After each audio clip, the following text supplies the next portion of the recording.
versus film.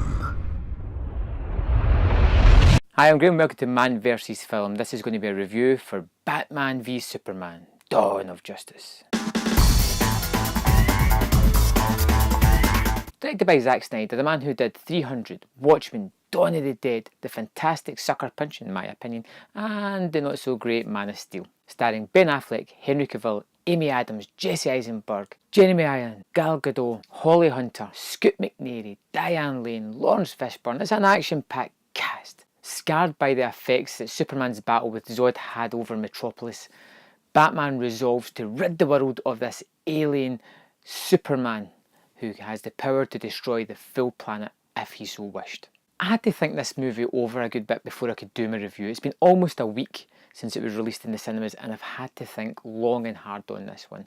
I wanted to love it. I like Batman, I like Superman. I was hoping together they were going to be really good and it just didn't quite make it that way. I don't think it's as bad as people are making out, but I don't think it's great either. First off, everything Batman is excellent. I loved Affleck as Bruce Wayne. It was a great character. I loved the Batcave, I loved the toys, I loved the action, I loved Alfred, I loved everything about the Batman character. It made me excited for more Affleck Batman movies. I mean, everybody was kind of worried when he got cast as it, but I think he did a fantastic job and I really can't wait to see what he's going to do with the franchise next. Batman is a really complicated character and he's haunted by the memory of his parents' murder and he's jaded by the years of fighting crime in Gotham. And that really comes across well in the movie. Batman, as we find him in here, has been fighting crime for 20 years. He's cynical, he's tired, he's been worn down by the years of battling the worst that humanity has to offer.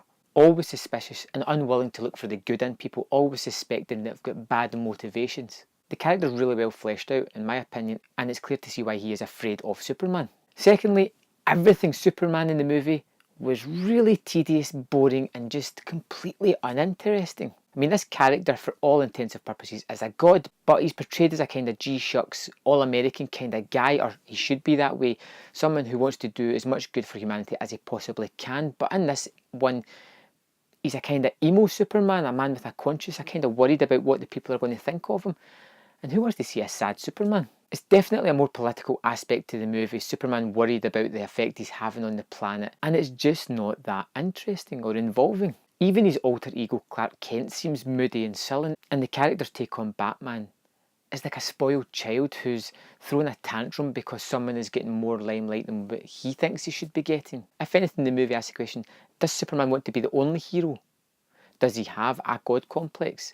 It doesn't paint him in a good light. The other main character in the movie is Jesse Eisenberg's Lex Luthor, and I've got a feeling this is really going to divide audiences because he's not the typical Lex Luthor that we've seen in previous iterations of the movies, or in fact the comic book. But when you boil the character right down to its core, it's almost the perfect Lex Luthor. He's extremely smart, extremely dangerous, and very psychotic. It's a quirky performance by Eisenberg, and I really liked it, but it's easy to see why some people won't. At 2.5 hours, this movie is far too long. It outstays its welcome and it could have used with having some of the fat trimmed. Did we really have to see Bruce Wayne's parents being shot down again? This seems to be a common thread in every Batman movie. We know the history. We don't need to see it every time we see a Batman movie. Wonder Woman has a very small part in the movie, and to be honest, I liked what I saw. I particularly liked her theme music that she's given. I thought it was some of the best music in the movie, and the movie's full of really good score. Overall, Batman v Superman is a really frustrating movie. It's frustrating because it gets some things so right and others so wrong. What the film did do is it did make me really excited for Batman and Ben Affleck's iteration of this character. It also made me absolutely positive that I don't want to see another standalone Superman movie. I don't think the character warrants it. It's just uninteresting. As for a Justice League movie, yeah, I'm quite looking forward to that. It'd be interesting to see more of these characters and see how they work together. And I think having Superman in a minor role may be better for a full feature. But I still have this suspicion that Batman's going to be the most interesting of the characters. Batman v Superman suffers from some fundamental story issues and some side plots that just could have been lost completely and it would have made the movie better. Not everything works and it really does feel like a missed opportunity. I can't imagine rushing back to revisit this anytime soon. If you're a die-hard comic fan or you just love these big blockbuster action movies, then you'd probably enjoy it. But for me, it was nothing more than a 3 out of 5. So thanks for watching this review. Let me know in the comments your thoughts on Batman v Superman, and I will see you next time on Man vs Film. So thanks for watching that video. I hope you enjoyed it. If you notice on screen, there is 2 more videos that you can click and watch at your leisure. There is also a large subscribe button at the bottom of the screen. If you would like to subscribe to my channel, I will forever be in your debt. Thanks for watching, and I will see you next time on Man vs Film.